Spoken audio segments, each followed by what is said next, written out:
नमस्कार, सुस्वागतम. कसे आहात सगळे? मजेत ना? आणि आपला नेहमीचा आपुलकीचा प्रश्न मंडळी, हसताय ना? हसायलाच पाहिजे, कारण परत एकदा घेऊन आलोय आपल्या हक्काचा आपला आवडता कार्यक्रम, ज्याचं नाव आहे चला हवा येऊ द्या महाराष्ट्र.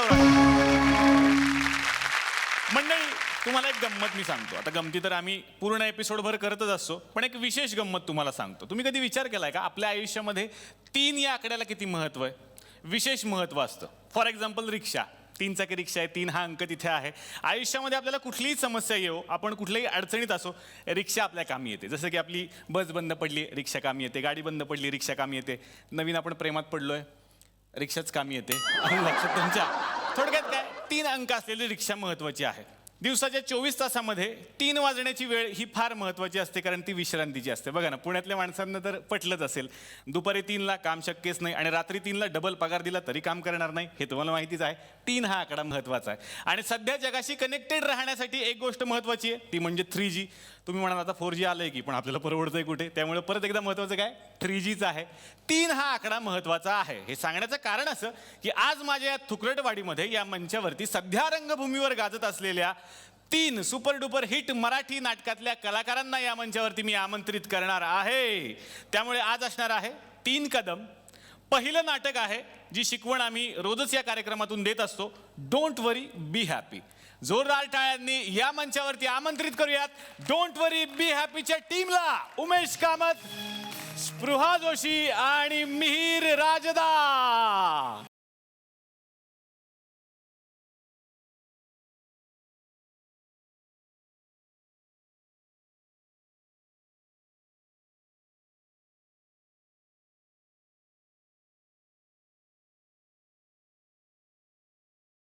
पहिल्यांदा या मंचावरती उमेश आणि स्पृहा आलेले आहेत.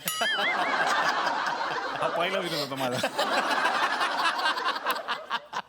आणि आले आले हसणं चालू झालं. हा, कारण तुमच्याच नाटकांनी सांगितलं डोंट वरी बी हॅपी, आणि तेच आम्ही करतोय की काही टेन्शन घ्यायचंच नाहीये. उमेश, काय आहे डोंट वरी बी हॅपी? सध्या स्ट्रेस हा आपल्या आयुष्यात इतका जवळचा विषय झालेला आहे की आपण छोट्या छोट्या गोष्टींमध्ये स्ट्रेस घेतो आणि छोट्या छोट्या गोष्टीतला आनंद घ्यायला विसरतो. खरं आहे. आणि आपणच आपलं आयुष्य कॉम्प्लिकेटेड करून टाकलेलं असतं. सो आम्हाला ह्याच नाटकातनं हे सांगायचं आहे आणि त्यातनं मार्ग कसा काढायचा तेही या नाटकातनं सांगितलंय. मनापासून स्वागत. नाटकाविषयी खूप गप्पा मारायच्या आहेत. विनंती करेन आमच्या बरोबर विराजमान होण्याची. थँक्यू. पुढचं नाटक आहे मंडळी जन्मरहस्य. तर आमंत्रित करूयात जन्मरहस्य या नाटकाच्या टीमला ज्येष्ठ अभिनेत्री अमिता खोपकर, गुरुराज अवधानी आणि वसुधा देशपांडे यांना.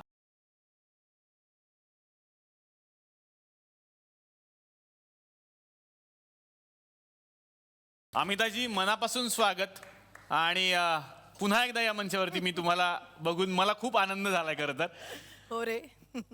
जन्मरहस्य, सध्या खूप चर्चा आहे नाटकाची, तर काय आहे थोडक्यात जन्मरहस्य? रोजच्या जीवनामध्ये आपण जगत असतो, त्या जीवनामध्ये जगता जगता केलेल्या चुकांचं प्रायश्चित्त आपण किती वेळा करतो, तर करत नाही.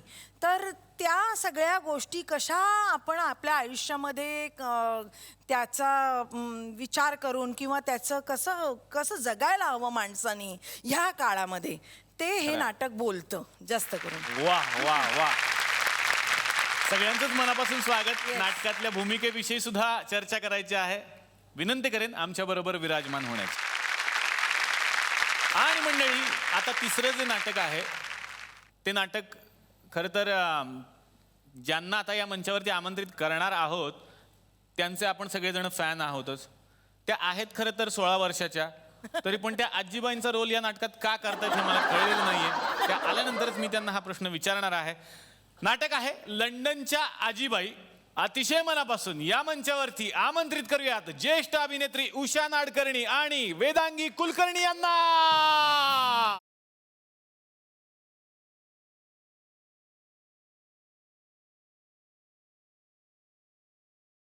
तुम्ही येण्याच्या अगोदर उल्लेख केला, आम्हाला तुम्ही आजीबाई नाही वाटत. ती आजीबाई नव्हतीच, हा, ती फेमस झाली तिथे आजीबाई म्हणून. पण खरंच मनापासून स्वागत. परत एकदा या थुकरटवाडीमध्ये तुम्ही आलेले आहात. नाटकाबद्दल भरपूर गप्पा मारूयात. तुझंही स्वागत. विनंती करणार आहे आमच्या बरोबर बसण्याची. तर डोंट वरी बी हॅपी पासून आता सुरुवात करतोय मी. उमेश, नाटकाबद्दल खरंच खूप चर्चा आहे आणि तुमची केमिस्ट्री सिनेमामधून किंवा मालिकेतून बघितलेली आहे. या नाटकाच्या माध्यमातून ती परत एकदा दिसते. कशी आहे तुझी भूमिका? खरं तर हा हॅपी गो लकी माणूस आहे. लग्नाला 3 वर्ष झाली आहेत त्यांच्या, पण तरी त्यांना अजून हनीमूनला जायला वेळ मिळालेला नाही आहे कामामुळे. सो त्याला आता तो हनीमूनचंही प्लॅनिंग करतोय, पण काही कारणास्तव ते कॅन्सल होत आहे. सो नकळत इतक्या गोष्टींचा स्ट्रेस त्याच्यावरती येतो आहे की त्यालाही कळत नाही त्याच्या शरीरावरती त्याचा किती परिणाम होतो आहे. आणि हेच आत्ताची परिस्थिती आहे असं मला वाटतं की अनेक आजारातनं हे आपल्याला खरं दिसतात, आहे. पण स्ट्रेस ही अशी गोष्ट आहे की जी आपल्याला डोळ्यांना दिसत नाही की आपल्या शरीरावरती त्याचा किती परिणाम होतोय. सो त्याला सगळ्यांना सांगायचं ह्या अक्षयला की स्ट्रेसफुल आयुष्य जगू नका, छोट्या छोट्या गोष्टींमध्ये आनंद घ्या आणि आयुष्य स्ट्रेस फ्री ठेवा. वा. आणि या नाटकाचा शेवट मी सांगतो सगळ्यांना काय होतो. तर नाटकाचा शेवट कोणी सांगत नाही, मी सांगतो. मग अक्षय सोमवार मंगळवार चला हवा येऊ बघतो. Stress free होतो. हा शेवट तुम्ही नक्की बघा. स्पृहा, तुझ्याकडे येणार आहे तुझी भूमिका. मी या नाटकामध्ये प्रणोती प्रधान नावाची भूमिका करते. एक खूप करिअरिस्टिक मुलगी आहे. एका सिरियलची ती EP म्हणून काम करते. त्यामुळे तो जो सगळा त्या शेड्यूलचा जो म्हणजे स्ट्रेस कार्यकारी असतो, निर्माते जे कार्यकारी असतात. निर्माती हां. म्हणून ती काम करते. आणि ते शेड्यूल, त्यामध्ये तिला फेस करावी लागणारी स्पर्धा, टार्गेट्स, प्रेशर्स, याचा परिणाम ऑब्व्हियसली तिच्या नवऱ्याबरोबरच्या तिच्या वागण्यावरती होतोय.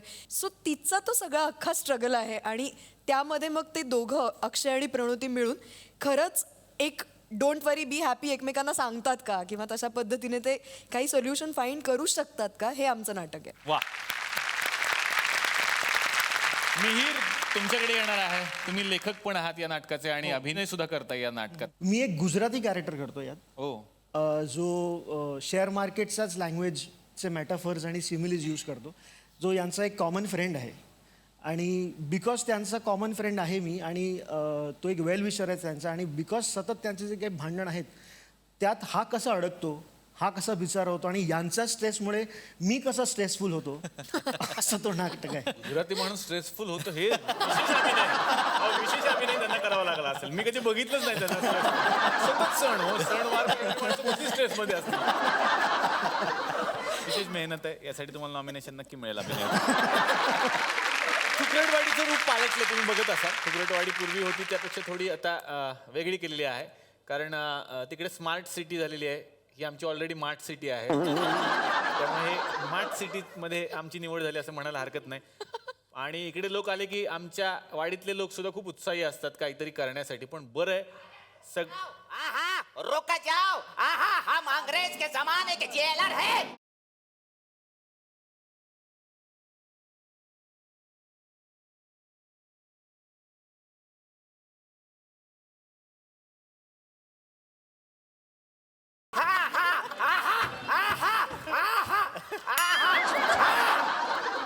झालं.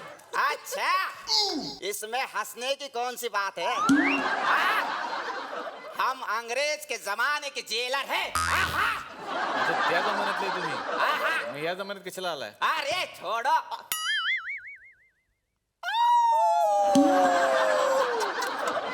हमारे जेल में सुरंग. आओ, ललिता, कैसे हो? क्या बताओ? आहा, बहुत मजा आया. आहा, वाह वाह. तुम्ही अंग्रेज के जमाने के जेलर कमी झोलर जास्त वाटतं मला. ये भी अच्छा है. अंग्रेज के जमाने के झोला. बहुत अच्छा. अच्छा, हमें बताओ कि यहाँ पे उमेश कयामत कौन है? उमेश कयामत. आहा. कामत. उमेश मी एक कयामत ही आहे. हो. अच्छा, तो आप ही हो. आहा, यांच्यावर खूप आरोप आहेत. अच्छा. पुलिस स्टेशन में चलो थुकरटवाड़ी के. आहा, उठो. अरे बाप. तुमको आता है क्या? काय? आहा. आहा. नहीं नहीं. आहा. नाही एवढं नाही येणार. You are under arrest. चला. चलो, ये लो. लेके चलो मुझे. आहा. चलो.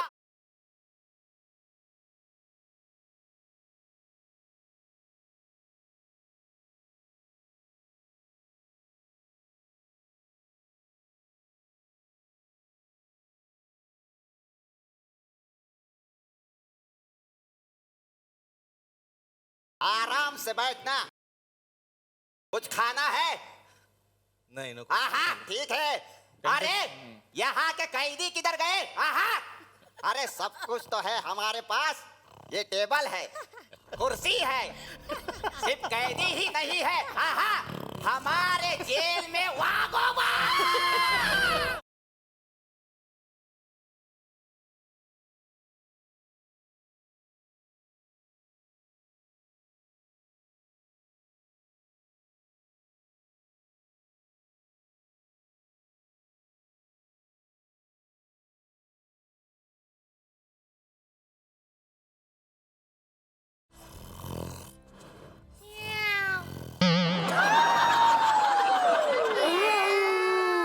मांजर की मौसी है ये तो।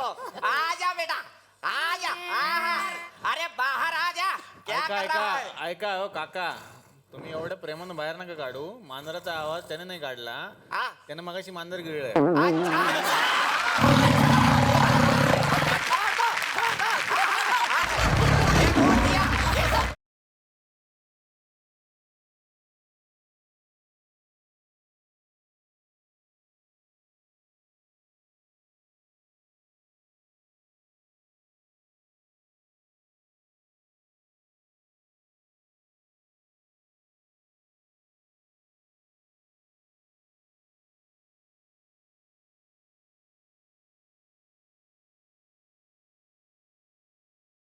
अरे आओ, अरे बेटा बेटा आगो आज बेटा आज बेटा आज बेटा आज बेटा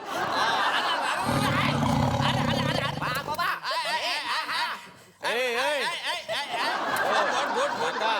गुड बॉय. एक मिनिट बेटा एक मिनिट. घे चॉकलेट घे. चल आतमध्ये जा. चल गुड बॉय. हो काका, मला एक काही गोष्टच कळेना तुमची. काय झालं? हे पिंजऱ्यात तुम्ही कैदी ठेवायचे तर वाघ का ठेवलाय? अरे तो म्हणजे वाघ एकदम खतरनाक आहे ते. मांजराचे आवाज कसे काढतो? मांजराचा आज म्हणजे तो काही काढू शकतो. तो एकदम मिमिक्रीवाला, म्हणजे तो वाघामधला सागर कारंडे. कसा काय? अलग अलग टाईपचा आवाज काढू शकतो. वागो बेटा, ते पोपटाचा आवाज काढून दाखव साहेबांना. आऊ आली आऊ. शक्ती कपूर स्टाईल म्हटलं तिने. पीठ आहे वाघा. पण वाघ कसा काय इथे मला काही कळेच ना. नाही वाघ इथं नाहीये. मग? आम्ही वाघाच्या एरियात आलेलो आहे.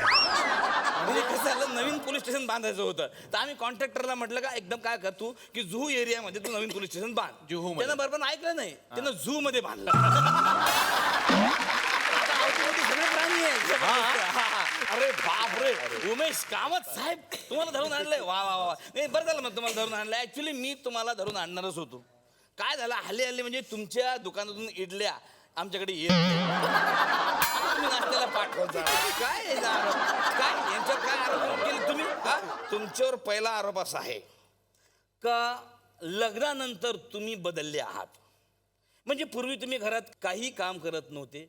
म्हणजे प्रिया मॅडम तुमच्या हातात चहा द्यायची, नंतर ती नाश्त्याची कप द्यायची. आता तुम्ही वेगळे झाला. तुम्ही आता पोळ्या करता, चहा करता, भांडी घासता. तर हा बदल कसा काय घडला तुमच्यात ते सांगा. हे खरं आहे काय? आरोप काय पण याच्यात? नाही, आरोप असा आहे का तमाम अखिल भारतीय पुरुष संघटनेने यांच्यावर आरोप केला आहे का हा त्यांच्यावर झालेला अन्याय आहे. पुरुषांवर यांनी अन्याय केला, हे खरं आहे का सांगा तुम्ही मला. नाही हो, असं काहीच नाहीये. हा सतत मला असं ऐकायला लागायचं की तुला येत नाही. हा. मग चला हवा येऊद्यामध्ये जाऊन तुझी काढण्यात येते. अच्छा. त्याच्यापेक्षा आता चला हवा येऊद्यामध्ये असं काही होऊ नये, हा, हा. माझ्याबद्दल काही बोलू नये, हा. यासाठी मी करायला म्हणजे आमचा घेतलं. 200 एपिसोड नंतर बंद व्हावा कार्यक्रम.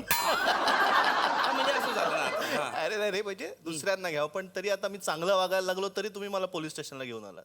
अच्छा. म्हणजे तुम्ही चांगलं बघायला लागले. हो, हे चांगलं नाही, नाही पण का? माझा सहवागच तुमच्यासारखा. काय म्हणलं? नाही, चांगलं वागू नका सर, आमचा एपिसोड निघणार नाही. नाही कसं आहे सर, माझं कसं एकदम हास्य खेळत काम चालू असते. मी म्हणजे का तुम्हाला कधी त्रास दिला का? नाही. पण ती CID वाले आले ना, ते इतका प्रॉब्लेम करतात तुम्हाला सांगतो. बस ती आली नाही पाहिजे.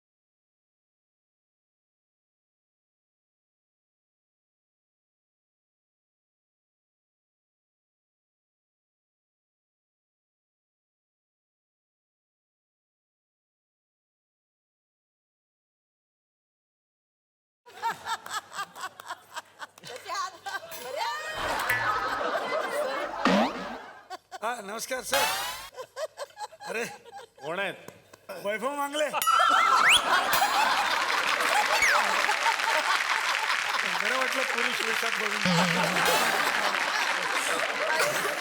दया काय नाही सर. सर मी साळुंखे. कोण? साळुंखे. साळून आणला. डॉक्टर साळुंके नाही, तुम्ही डॉक्टर काळुंके आहात. हो रे. सर मी असा पूर्वी नव्हतो हा तेच मी म्हणतोय, असे नव्हतं तसे कसे झालात तुम्ही डॉक्टर साळुंखे? ते काय झालं मला सर्दी झाली होती डॉक्टरकडे गेलो होतो. तो म्हणाला एका टोपात पाणी घे, विक्स टाक आणि त्याची वाफ घे. ओ ती वाफ घेतल्याने असं झालं सर. वाफ घेऊन तुम्ही असे कसे झालात डॉक्टर साळुंखे? त्या गॅसवर टोप ठेवायला विसरलो, तोंडच ठेवलं.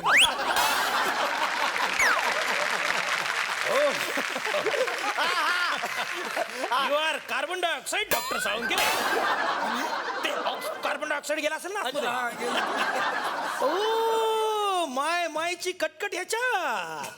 देख रहे हो डॉक्टर साळुंके, कौन आया है हमारे यहाँ? उमेश कामत सर. नाही नाही, तो तर रोजचा आयटम आहे. ह्याला बघ, हा वाढ बघ. हा नवीन आहे. हा ये आपण याच्यावर फोटो काढूया. ये मस्त पैकी जरा काहीतरी त्याला खायला द्यायला देऊ. ये हा? एक मिनिट हा? वाघा बरोबर फोटो काढायचे असतील हा. तर 40 रुपये एक्स्ट्रा आहेत. हा. आणि त्याला काही पाव बिव खालू घालायचे असतात तर 30 रुपये एक्स्ट्रा. देतो ना आम्ही, देतो ना. पाव द्या आम्हाला, पाव द्या. हे पाव घ्या. पाव द्या. हे घ्या पाव घ्या. हा द्या आणि तो पण द्या ना. हा. एक तर आम्ही मनोरंजन सेट ठेवलाय तो वाघ. हो. मिमिक्री करते, लय चांगला आयटम बाज वाघ आहे तो. आओ डॉक्टर साळुंके, आओ. उमेश कामत, आप बैठकर क्या करोगे? आओ वाघ को पाव खिलाओ. घ्या. वाघाला पाव. ये सादा सुधा वाघोबा नहीं हो सकता. जब ये पुलिस स्टेशन में है, ये आपकी मन्नत पूरी कर सकता है. हाँ तुम्ही सांगा याला काही तुमच्या मनात असेल. वाघोबा याला पाव रे.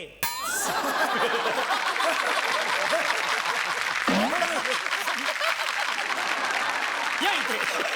तुम्हाला वाघ बघले असेल चंद्रपूर मध्ये जा, इतके चांगले चांगले वाघ आहेत तुम्हाला सांगतो. मस्त वाघ आहे बघ जबरदस्त. हा. आमच्या कोकणात पण वाघ नाही रे. वाघ लागले सगळे, गेले सगळे. इकडे हा? ते कोकणात मला आठवलं काय? की नवीन सिरियल सुरू झाली झी मराठीवरती. हा, हा. रात्रीच खेळ झाले. ते खरोखर भूत वगैरे असतात का रे? काय सगळ्या अंधश्रद्धा त्या. काही नसतं असं भूत वगैरे, काही नसतं. वाचन कमी, बाकी काय. अरे व्यवस्थित वाचलं तर होत. हे वाचत नाही, आजूबाजूला बघत नाही, त्यामुळे वाघ असं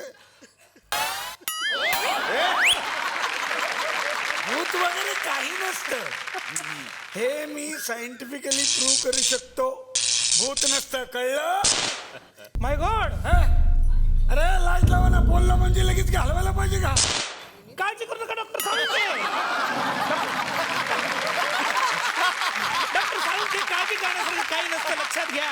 भूत भीत इथे असं काही नसतं. डॉक्टर साळुंके.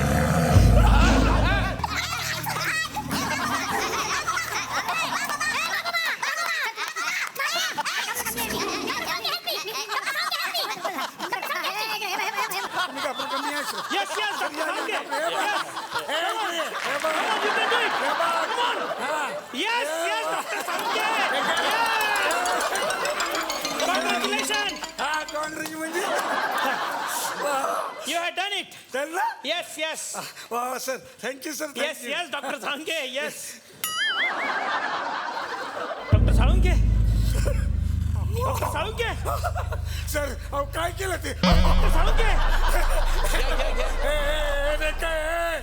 इंजेक्शन मारेगा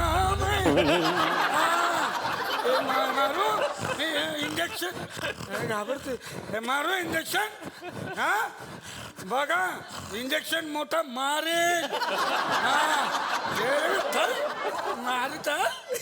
very good doctor Salunke. Very good. हा इंजेक्शनला घाबरतोय खरा, पण इंजेक्शन तर माझ्याकडे आहे.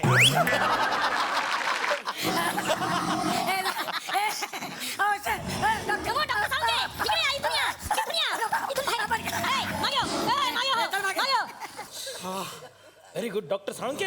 Very good. वा तुम्ही घाबरला नाही. तुम्ही धीटपणे सामना केला या वाघाचा. Daring आहे माझ्यात तेवढी. आपण घाबरायचं नाही. काय ना, वाघ कुणाला त्रास देत नाही. नाही. आपण शेपटावर पाय दिला का मग तो दंश करतो.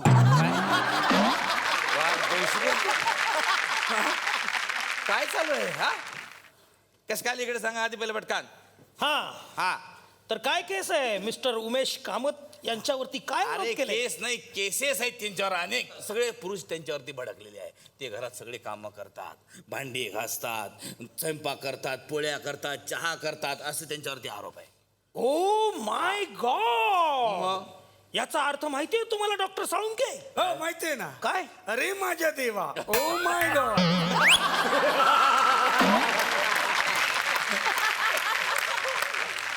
डॉक्टर साळुंके यांच्यावरती जे आरोप आहेत त्याचा अर्थ कळतोय का तुम्हाला? की ह्यांना माझ्यासारखी सवय लागेल आणि एक दिवस हे माझा रोल करतील. म्हणजे सर ह्यांना अशी सवय लागेल. हे असं हे काय करते सर? हे घरी भांडी घासून घासून झालंय माझं असं. हे बघा. हा, लक्षात आलं तुमच्या? कळलं सर, कळलं. Yes yes yes. आमच्याकडनं केस सॉल्व आहे. सॉल्व आहे. ओके सर, तुमच्यावर दुसरा आरोप असा आहे की तो दस्तूर खुद्द तुमच्या घरून आलेला आहेर आहे. म्हणजे तुमच्या मिसेसनी तुमच्यावरती आरोप केलेला आहे. तर त्यांचे मिसेस पण इकडे आलेले आहेत. कुठं आहेत मिसेस? आहे तिकडेच. कुठं दिसत तर नाही. मला दिसतात. कसं काय?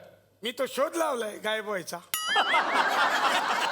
मी प्रूव्ह करू शकतो त्या इथेच आहेत. येस येस, प्रिया बापट यांना हॅपी जर्नी मध्ये सुद्धा गायब डॉक्टर साळुंके यांनी केलं होतं. त्यांनी हा शोध लावलाय.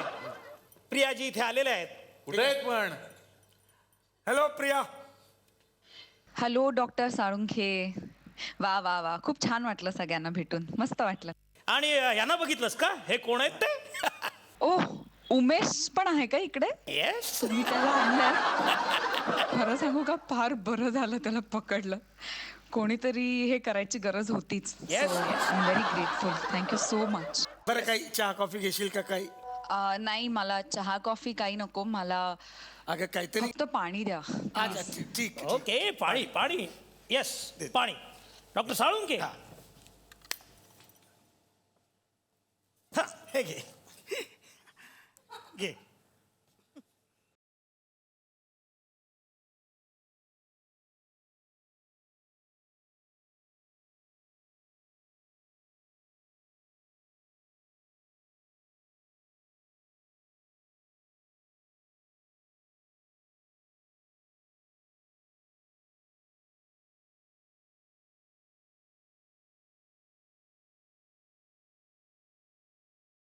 तुम्ही इथं आमच्या पोलीस स्टेशनमध्ये आला, खूप बरं वाटलं आम्हाला. साक्षात आम्ही कामत साहेबांना इकडे पकडून आणलेलं आहे. तर मला असं तुम्हाला म्हणायचं होतं की तुम्ही कामत साहेबांवर काय आरोप करताय? उमेशवरती खूप आरोप आहेत खरं तर. अत्यंत अस्वच्छ मुलगा, टापटीपणाची जराही आवड नाही, आला की सगळं सामान तसंच फेकून देतो, वाचनाची जराही आवड नाही, जरा म्हणून बायकोला मदत करणार नाही. हे सगळे आरोप माझे लग्न आधीही होते आणि आताही आहेत. मी शॉपिंग करायला गेले तर, आता तुम्हाला माहिती आहे की मी 5 मिनिटात शॉपिंग करते, तरी सुद्धा उमेश असा जाऊन बाजूला सोफ्यावरती बसलेला असतो. सो मला माहित नाही आता हे कधी बदलणार. बोला सर. नाही, वाचन करण्याची आवड मला आधी नव्हती, हे ठीक आहे. पण आता मी तिचा चेहरा चांगला वाचू शकतो. तो लग्नानंतर मी असं म्हणू शकतो, किंवा आम्ही प्रेमात पडलोय तेव्हापासून मी असं नक्की म्हणू शकतो की मी माझं वाचन सुधारलंय. वा वा. कारण तिच्या काय मनात असतं ते मी सगळं ओळखतो. पण आता काही स्वभाव असतात, बाकी काय आणि त्यांच्या होतं मनात खूप असेल काय काय, त्यामुळे तुमचं वाचन पण खूप होत असेल. हो, त्यामुळे माझं खूप खूप वाचन. गाढ वाचन झालेलं आहे. आणि काय होते आरोप? अस्वच्छता. अस्वच्छ. मला तर नाही वाटत एवढं छान पांढरी पॅन्ट घातलेल्या माणसाला कसं अस्वच्छ म्हणायचं. मग त्यामुळे तो आरोप गेला. आणि नाही पण याच्यावर तुम्ही बोला. तुम्ही बोलायला लोकं. नाही म्हणजे ते असं काही पसारा वगैरे तुम्ही करत असाल का घरी असा?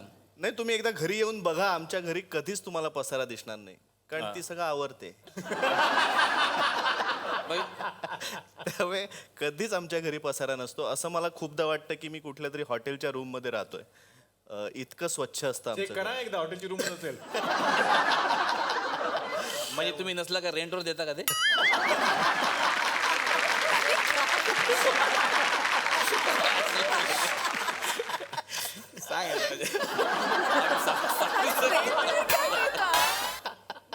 बरं कामतांची हॉटेलच दुसरं काय असणार आहे ए हॅलो, हे सगळे आरोप मी केले होते कारण तुमचं स्किट बरं व्हावं, तुम्हाला सगळ्यांना हसायला यावं आणि मज्जा यावी म्हणून. खरं तर माझा नवरा अजिबात असा नाहीये, तो खूप बदललाय. हा, आवाज कमी करा आता. हा. आवाज कमी करा. आवाज कमी करा. जास्त गोड झालाय. धन्यवाद धन्यवाद मॅडम ऐका ऐका ऐका ऐका महत्वाचं धन्यवाद तुम्ही इथं आल्याबद्दल. धन्यवाद धन्यवाद मॅडम. काय ऐकू ना पूर्ण सगळं. नाही नाही असं काही नाही. तुम्ही म्हणजे नवरा बायको म्हणून आमची दोघांची असं करू नका. काय झालं? तुमच्या आरोप आहेत ना. Comedy होऊ द्या नाही इथं. तुम्ही लगेच मॅडम असं सांगून टाकलं त्यांना. कामत साहेब तुम्ही आमच्या पोलीस स्टेशनमध्ये आलात, लोकांना हसवलं, आमचं मनोरंजन केलं. पण कसं आहे माहिती आहे का सर, इथं आली की आमची एक प्रथा आहे, येणाऱ्या प्रत्येक सेलिब्रिटीचा आम्ही ऑटोग्राफ घेतो. तर तुम्ही पण आम्हाला ऑटोग्राफ द्या.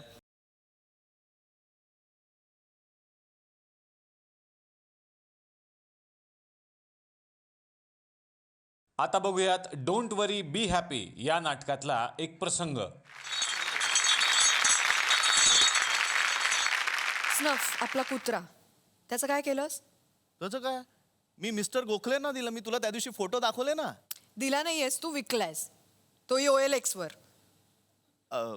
हां नाही मला मला मान्य आहे, मी OLX वर त्याचा फोटो टाकला, किंमत लावली, पण त्याच्या मागे कारण एवढंच होतं की कोणीतरी जेन्युइन कस्टमर मिळेल यार. अरे फ्री आहे म्हटल्यानंतर कोणी फोन केला असता. असं कसं कुणाला देऊन टाकू मी कुत्रा. स्नफ पण खूप जणांचे फोन आले, पण मी जवळ राहणाऱ्या मिस्टर गोखलेंनाच दिला आणि ₹1 सुद्धा घेतला नाही मी त्यांच्याकडनं. तुला ह्या गोष्टींचा स्ट्रेस आहे. Next chairs. अरे मला स्ट्रेस येतोय तो तुझ्या लपवण्याच्या वृत्तीमुळे. पण मी काय लपवलं? लग्नानंतर ना तू बदललास अक्षय, खरंच खूप बदललास तू. आणि मी मूर्ख, मी नेहमी त्या अक्षयला शोधत राहिले ज्याच्यावर मी प्रेम केलं. अगं पण कसला बदल प्रणू? प्रणू ती मला सांग, सचिन तेंडुलकर 25 वर्षांचा असताना जसा खेळत होता तसा खेळू शकला का शेवटी? त्यांनी बदलला ना स्वतःचा खेळ, वयाप्रमाणे, परिस्थितीप्रमाणे, टीम मधल्या त्याच्या पोझिशन प्रमाणे. त्यांनीही बदललं ना स्वतःला. हां हां करेक्ट. सचिन 25व्या वर्षी जसा खेळायचा तसंच त्याला आयुष्यभर नाही खेळता आलं, मान्य आहे. पण लग्नानंतर आत्ताच्या वयात 25व्या वर्षी सचिन ज्या मुलीबरोबर फिरायचा तीच मुलगी परत त्याच्या आयुष्यात आली तर? सचिन? हां, त्याच मुलीसोबत सचिन एकाच ऑफिसमध्ये काम करत असेल तर? आणि अरे गंमत म्हणजे सचिनने हे जर आपल्या बायकोला सांगितलंच नसेल तर? त्याच मुलीला घेऊन सचिन ऑफिसच्या कामांसाठी म्हणून सतत बाहेरगावी टूर्सवर जात असेल तर? तू काय बोलतेस? मला काहीच कळत नाहीये. काय ऍक्टिंग करतोय सचिन. तू बंद करा तुझी नाटकं. तुला व्यवस्थित कळतंय काय चाललंय ते. श्रुतीबद्दल चाललंय सगळं. What nonsense. श्रुती? अगं 10 वर्ष झालेत आमचं ब्रेकअप होऊन. हो पण आता विधवा आहे ना ती. हा मग मी नाही मारलंय तिच्या नवऱ्याला. हो पण सेम ऑफिस मध्ये परत आली आहे ती. मग मी काय करू? ती का आली, कशी आली ते माझ्या बॉसला जाऊन विचार ना. आणि आली तर आली, मग काय, our lives have mood on. हो ना, मग मला सांगितलं का नाही? लपवलंस कशाला तू माझ्यापासून? आणि तू लपवलंस त्या अर्थी काहीतरी कारण असणारच ना रे. तुला काय वाटलं मला कळणार नाही? तिला जे सगळे मेसेजेस केलेस ना ते वाचलेत मी. हा, good morning, good night messages, फेसबुकवरचे मेसेजेस, तिचे टॅग्स. वाचलेस ना सगळे मेसेजेस? ऑल ऑफ देम वर कॅज्युअल अँड फॉर्मल. तुम्ही मेसेजेस करता एकमेकांना का कपडे शेअर करता एकमेकांशी? कॅज्युअल्स आणि फॉर्मल्स म्हणे. नॉनसेन्स. तुझ्यासाठी असेल कॅज्युअल फॉर्मल, माझं काय? ऑफिसमध्ये का होईना पण माझ्यापेक्षा तिच्यासोबत जास्त वेळ असतोस तू. मग काय करू मी आता? काय फायदा आहे तुला सांगून? तुला काही कळत नाही मी काय बोलते अक्षय. आता येणार आहे उषाताई तुमच्याकडे. या लंडनच्या आजीबाई कशा आहेत हे जाणून घ्यायचंय. लंडनच्या आजीबाई म्हणजे नुसतं नाटक नाहीये. हा, ह्या बाई होत्या अस्तित्वात. बर. त्यांच्यावर एक कादंबरी आहे, गोष्ट लंडनच्या आजीबाईंची, आणि त्याच्यावरून राजीव जोशीने नाटक लिहिलं. वा. ती बाई म्हणजे अडाणी बाई, जिला सही करता येत नाही. ती बाई तिथे खानावळीचा धंदा करून घर घेते 25 सूप लेनमध्ये अशा 3-4 बिल्डिंगी नंतर तिच्या 18 प्रॉपर्टीज होतात. गाडी घेते, टॅक्स भरते. तिच्या घरी यशवंतराव चव्हाण, किर्लोस्कर, गरवारे, भाई देशपांडे, शकुंतला देवी जी गणित सोडवणारी अशी मोठी मोठी मंडळी येतात. आणि ही बाई तिकडे तिच्याकडे फॉरेनर पण येतात जेवायला खायला आणि सगळं ही बाई करते. आणि हिचं नाव म्हणजे तिला राणी सुद्धा बोलवते विलायतेची आपल्याकडे. इंदिराबाई गांधी तिच्याकडे यायच्या. सेल्फ मेड वुमन तिला म्हणायच्या. अशी ती बाई आणि तिला तिकडे लंडनच्या आजीबाई हे नाव मिळतं. वेदांगी, तुझी भूमिका या नाटकातली? माझं नाव मीरा आहे या कॅरेक्टरमध्ये आणि ती माझ्याच एजची आहे आणि जस्ट एक्झाम संपली आहे. सो ती अशी या मूडमध्ये आहे की टाईमपास करायचा आहे. पण तिला आई मराठी पुस्तकं आणून देते आणि सांगते मराठी पुस्तक वाच या सुट्टीत. सो मग ती कोणतं पुस्तक घ्यायचं म्हणून ती हे पुस्तक चूज करते आणि मग नंतर ती एवढी खुसते आणि मग नंतर जे काय मजा आहेत, त्यांच्या जे काय गमतीदार किस्से आहेत ते सगळे त्याच्यात आहेत. वा,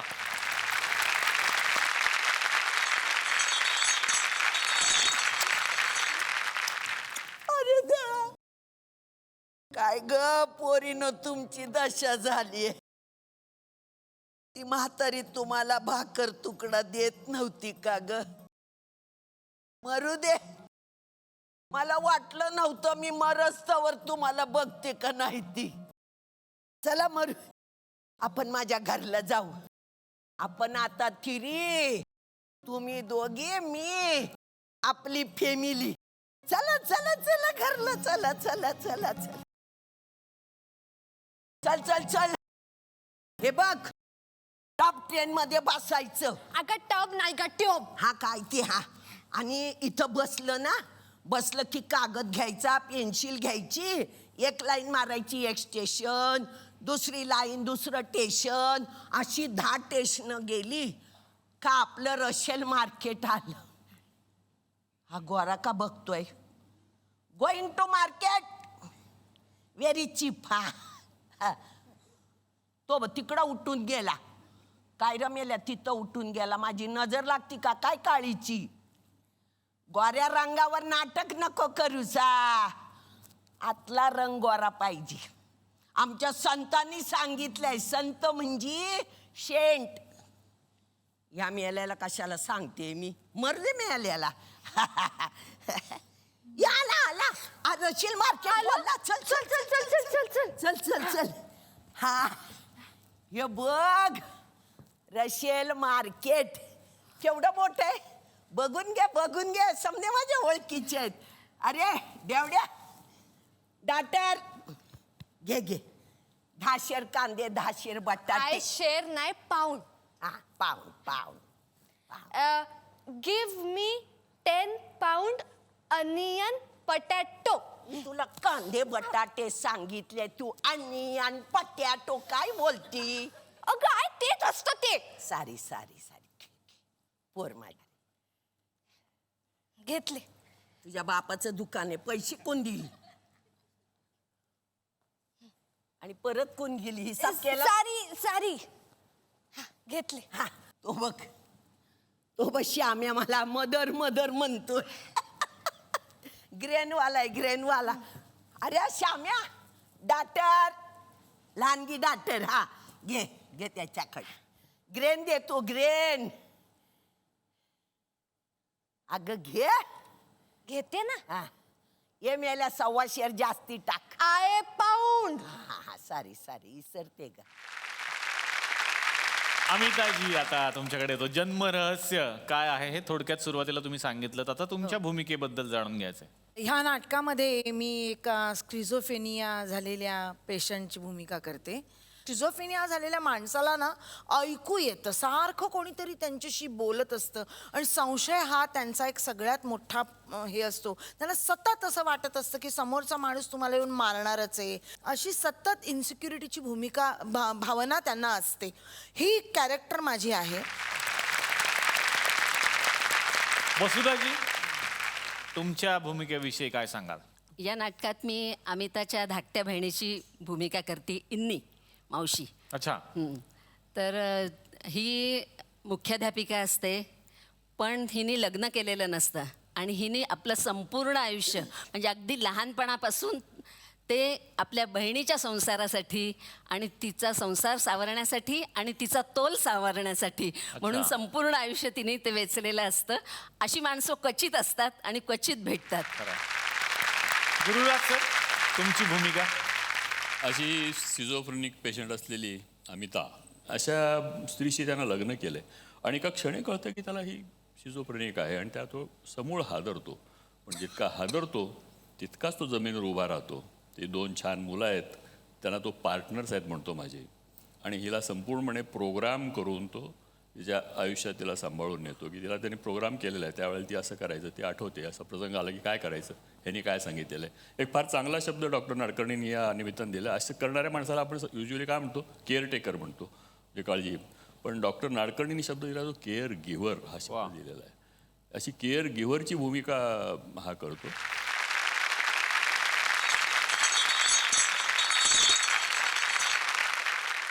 दामू भाऊजी.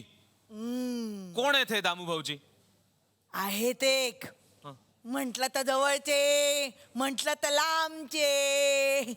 अरे अरुण, दीदी मी पोस्ट लंचचं सॅम्पल घेतलंय, त्याचे रिपोर्ट फक्त उद्या आणून देतो. अरे ठीक आहे ना, नाहीतरी अपॉइंटमेंट 4 दिवसांनंतरची आहे.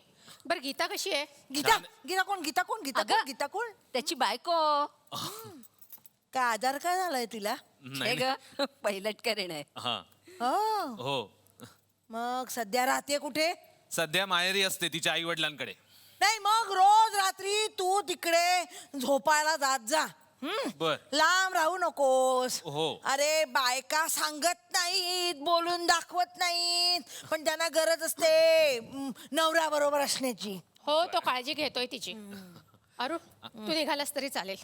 दीदी अहो काय हे, अहो एवढं सामान आणायचं होतं तर सांगायचं ना, मी आणलं असतं ना. अरे विशेष काही नाही, एक तर बॅग होती, गाडीत घालून आणली. बाबांच्या आठवणी रे, जुनी कागदपत्र, फोटोग्राफ्स, कात्रणं. डायऱ्या डायऱ्या डायऱ्या डायऱ्या डायऱ्या डायऱ्या आणल्यास की नाही? त्या मुख्य.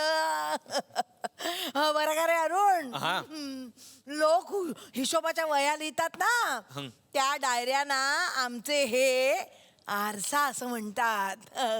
स्वतःला पाहण्याचा आरसा. आणि बरं का रे, लिहिताना एवढे रंगून जायचे. मी त्यांना नेहमी म्हणायची, तुमच्या या आठवणींचं आपण पुस्तक काढूया. तर म्हणायचे, या आठवणी नाही, ही आहेत आरशातली प्रतिबिंब. बाबा नेहमी म्हणायचे, माझा प्रामाणिकपणा तपासणारं हे एक साधन आहे. कधी कधी वर्षापूर्वीच्या लिखाणानं शिकवलंय मला. शाबासकीची थापही देते डायरी आणि चुकाही दाखवून देते डायरी. लिहिल्यानंतर काही काळाने रिव्हिजिट युअर रिफ्लेक्शन्स. खूप मजा येत असेल ना बाबांबरोबर या जुन्या डायऱ्या वाचताना? नाही, बाबांनी तेवढी कधी परवानगीच दिली नाही. ते म्हणायचे हा आणि इतकाच माझा पर्सनल कप्पा आहे, खाजगी, इथे कुणीही यायचं नाही. मी असेपर्यंत. त्यानंतर या आरशाचं काय हवं ते करा, वाचा, जाळा, फाडा. फाडायचं कशाला? माणूस नसला आपल्यात म्हणून काय झालं, त्याचा आरसा तर आहे. स्नेहल, वाच वाच वाच तू ती डायरी वाच तू.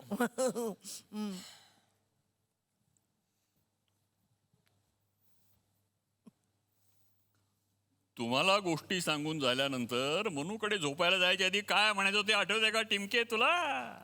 रात्री पुरता जातोय दूर पण ठेवून जातोय मायेचा पूर. तर आता या मंचावरती मी आमंत्रित करणार आहे नाटक डोंट वरी बी हॅपी चे दिग्दर्शक अद्वैत दादरकर यांना.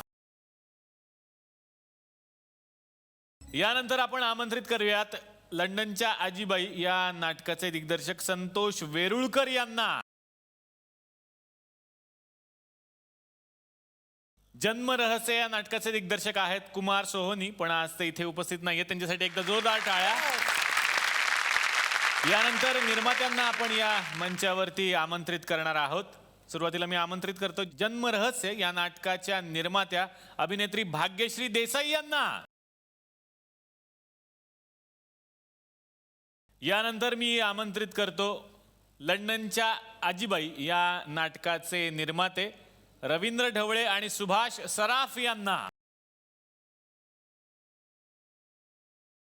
यानंतर आमंत्रित करूयात नाटक डोंट वरी बी हॅपीचे निर्माते नंदू कदम यांना. दिग्दर्शकांपासून आता गप्पांना सुरुवात करूयात. अद्वैत कधी अभिनेता म्हणून इकडे येतो, कधी दिग्दर्शक म्हणून येतो, वेगवेगळी रूपं बघायला मिळतात. परत एकदा दिग्दर्शकाच्या रूपातून तू आलेला आहेस आणि हे नवं नाटक आहे डोंट वरी बी हॅपी. काय सांगशील? स्ट्रेसबद्दलचं नाटक असलं तरी मी एवढीच काळजी घेतली आहे दिग्दर्शक म्हणून की नाटक बघून प्रेक्षकांना असं वाटू नये कुठे स्ट्रेस घ्यायला आलो. सो ते स्ट्रेस रिलीफच ठेवण्याचा मी प्रयत्न केला आहे. So don't worry be happy हे नाटक माझ्यासाठी तरी एक संस्मरणीय अनुभव आहे. क्या बात आहे, वा वा. आता येणार आहे संतोषजींकडे. लंडनच्या आजीबाई हे नाटक दिग्दर्शित केलंय. काय सांगाल रसिक प्रेक्षकांनी का बघावं हे नाटक? आजीबाई पुस्तक वाचल्यावर असं मला जाणवलं की हातात काही नसताना 36च्या वयाची ती बाई फक्त खानावळीच्या जोरावर एवढं मोठं विश्व उभं करते. I was very much inspired आणि हे नाटक खूप लोकांपर्यंत पोहोचतं. फॅब्युलस नाटक आहे, म्हणून आवर्जून बघावं. वा वा वा वा. आज प्रेक्षकांमध्ये सुद्धा काही कलाकार बसलेले आहेत. प्रसाद पारसनीस आपल्यामध्ये उपस्थित आहेत. नमस्कार सर. तुमच्याकडे काही कला आहेत असं मी ऐकलेलं आहे. तर मी तुमच्यासमोर एक हिरोनच्या मिमिक्रीचा एक ॲटम सादर करू इच्छितो. बर वा. लक्ष्मीकांत बेर्डे समजा चढाईला जात आहेत आणि समोर अशी मोठी टीम उभी आहे. काका काय म्हणता? ठीक आहे ना? बरं आहे ना? काय म्हणता? राजू काय म्हणता? ठीक आहे ना?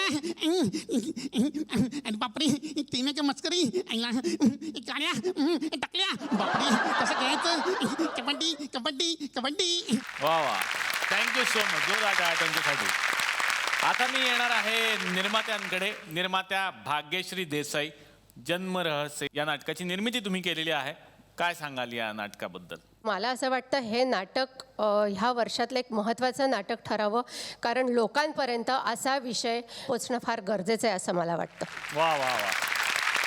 लंडनच्या आजीबाईचे दोन्ही निर्माते इथे बसलेले आहेत, सुभाष सराफ आणि रवींद्र ढवळे. मी दोघांच्या वतीनं रवींद्रजींना विनंती करतो की त्यांनी नाटकाबद्दल सांगावं. कादंबरी कितपत वाचता येईल आपल्याला माहीत नाही, पण नाट्यरूपात जर आम्ही दाखवण्याचा प्रयत्न केला तर तो निश्चित लोकांच्या पर्यंत पोहोचेल असं वाटलं आणि एक चॅलेंज म्हणून नाटक घेण्याचा प्रयत्न केला. वा वा. आता येणार आहे डोंट वरी बी हॅपीचे निर्माते नंदू कदम यांच्याकडे. गोष्ट तशी गमतीची या नाटकानंतर मी मीर आणि अद्वैतला मला एक नवीन विषय द्या म्हणून सांगितलेलं, तर त्यांनी मीरने माझ्यासाठी हा विषय लिहिला. हे नाटक सगळ्यांना आवडणारं आहे आणि सगळ्यांनी बघावं अशी माझी विनंती. वा वा वा. पुन्हा एकदा तीनही नाटकांना मनापासून मी शुभेच्छा देतो. आणि आमच्या मंचावरती दोन अशा व्यक्ती उपस्थित आहेत ज्या वयानं आणि अनुभवानं आमच्यापेक्षा खूप ज्येष्ठ आहेत, पण त्या जेव्हा जेव्हा या मंचावरती येतात तेव्हा आमच्या वयाच्या होऊन जातात आणि आम्हाला खूप आनंद देतात. जोरदार टाळ्या उषा नाडकर्णी आणि अमिता खोपकर यांच्यासाठी. या मंचातर्फे SL विजन आणि झी मराठी यांच्यातर्फे या दोन ज्येष्ठ व्यक्तींना मिळते एक खास आठवण भेट.